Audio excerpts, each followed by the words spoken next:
10 tahun masa pemerintahan Presiden Joko Widodo, pembangunan infrastruktur bisa dibilang jadi fokus pemerintah, baik untuk konektivitas, pangan, hingga energi. Dalam banyak kesempatan, Presiden Jokowi juga berpesan agar pembangunan infrastruktur nggak hanya dilihat dari bentuk bangunan fisiknya aja, tapi manfaatnya juga bisa dirasakan oleh masyarakat. Nah, itu baru infrastruktur. Gimana dengan yang lain? Legacy apa ya yang bisa dibilang paling Jokowi banget? Bicara soal Presiden Joko Widodo pasti tak lepas dari cara uniknya berkomunikasi dengan warga, salah satunya soal bagi-bagi sepeda. Sejak dilantik pada 20 Oktober 2014, Jokowi kerap membagi-bagikan hadiah sepeda hingga seluruh pelosok Nusantara, biasanya melalui mekanisme tanya jawab di atas panggung. Alasan bagi-bagi sepeda tentunya juga dekat dengan citra kesederhanaan yang melekat pada dirinya di awal pemerintahan.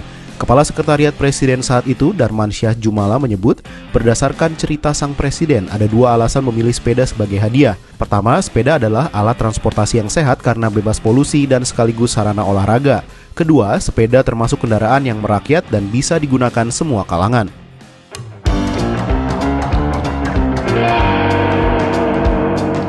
Beranjak ke sektor kesehatan. Awalnya banyak pihak yang pesimistis akan kemampuan Indonesia mengatasi pandemi COVID-19.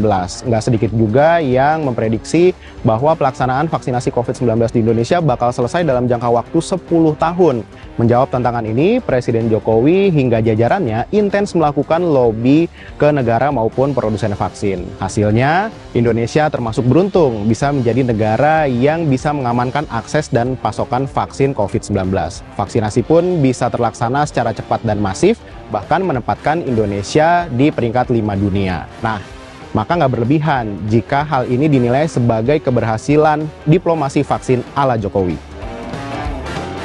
Masih soal diplomasi, konsistensi dan kekukuhan sikap Presiden Joko Widodo dalam mengupayakan perdamaian dan mendorong langkah-langkah penyelesaian konflik Rusia dan Ukraina sangat perlu diapresiasi. Bahkan Presiden Jokowi hadir langsung di wilayah konflik dan bertemu dengan kedua pemimpin negara tersebut.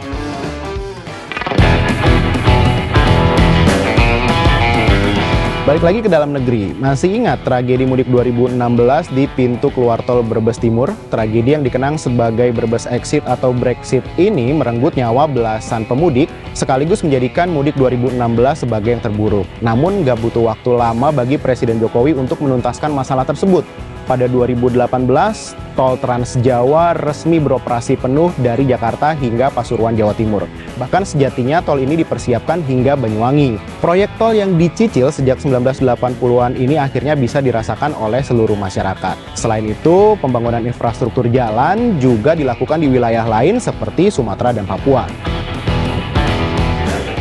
Masih terkait infrastruktur, pemerintah Indonesia melalui PT Kereta Cepat Indonesia Cina (KCIC) secara resmi mengoperasikan kereta cepat Jakarta-Bandung pada Oktober 2023. Inovasi besar di bidang transportasi ini diharapkan meningkatkan konektivitas antara kedua kota besar tersebut. Bahkan rencananya proyek ini akan diperluas hingga Surabaya. Proyek ambisius ini tidak hanya menandai kemajuan teknologi transportasi perkeretaapian di Indonesia, tetapi juga membawa banyak manfaat bagi masyarakat dan perekonomian negara. Terakhir dan yang paling diingat, ya ini. Tempat inilah jadi salah satu legasi Presiden Joko Widodo yang bisa dibilang fantastis dan sebagai penutup yang manis dari sang Presiden, Ibu Kota Nusantara. Selamat purna tugas Presiden Joko Widodo, selamat bertugas Presiden Prabowo Subianto. Sampai jumpa di Bahas Peristiwa berikutnya.